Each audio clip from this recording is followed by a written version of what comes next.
அடுத்து ரிஷபராசி, காலபுருஷனுக்கு 2வது ராசி என்று சொல்லக்கூடியது. பொதுவாகவே நம்ம லக்னத்துக்கு 2ஆம் அதிபதியும் காலபுருஷனுக்கு 2ஆம் அதிபதியின் தொடர்பு ஏற்பட்டால் அவர்களுக்கு பொருளாதாரம் ஆட்டோமேட்டிக்காக வரக்கூடிய ஒரு நிலைங்க.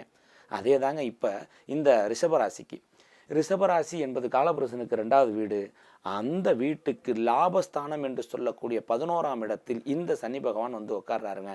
அப்போ அந்த ரிஷபராசிக்கு இந்த சனி பகவான் 9க்கும் 10க்கும் அதிபதிங்க. தர்ம கர்மாதிபதி யோகம் அப்படின்னு சொல்லக்கூடிய அந்த யோகத்துக்கு அதிபதியாக இருக்கிறதே சனி பகவான் தான். அவர் லாபத்தில் வந்து உட்கார்றார். அப்போ இந்த ரிஷபராசிகர்களுக்கு 99% லாபத்தையும் நன்மையையும் அவர்கள் எதிர்பார்த்த காரியங்களில் வெற்றியையும் கொடுக்கக்கூடிய ஒரு தன்மை அந்த இடத்துல இருக்குது அப்படிங்கிறத நம்மளால் பார்க்க முடியுதுங்க.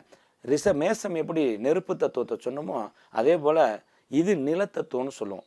அப்போ இந்த நிலத்தத்துவத்தில் இவங்க அடிப்பிரதத்தினை செஞ்சு கொள்வது, இல்லைன்னா ஏதாவது ஒரு தளம் அல்லது அவர்கள் ஜென்ம நட்சத்திரத்துக்கு உண்டான மரத்துக்கு அடியில் போய் 20 நிமிடம் அமைதியாக அமர்ந்து ஓம் பிரணவ மந்திரத்தை சொல்கிறதே மிக விசேஷம் அப்படிங்கிறத அங்கே வந்து சொல்லணும். ஏன்னா அது சுக்கிரனுடைய வீடுங்க.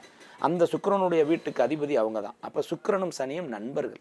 அப்போ இவர்கள் அமைதியாக உட்காந்து எப்படி ஒரு ஃப்ரெண்டுக்கிட்ட பேசுவாங்களோ அதுபோல் பிரபஞ்சத்தோடு பேசக்கூடிய நிலத்துல இருந்து தான் உருவாகுது எதுவாக இருந்தாலுமே. அப்போ அதை அவங்க செய்யும்போது அது அவர்களுக்கு சிறந்த ஒரு பரிகாரமாக இருக்கும்.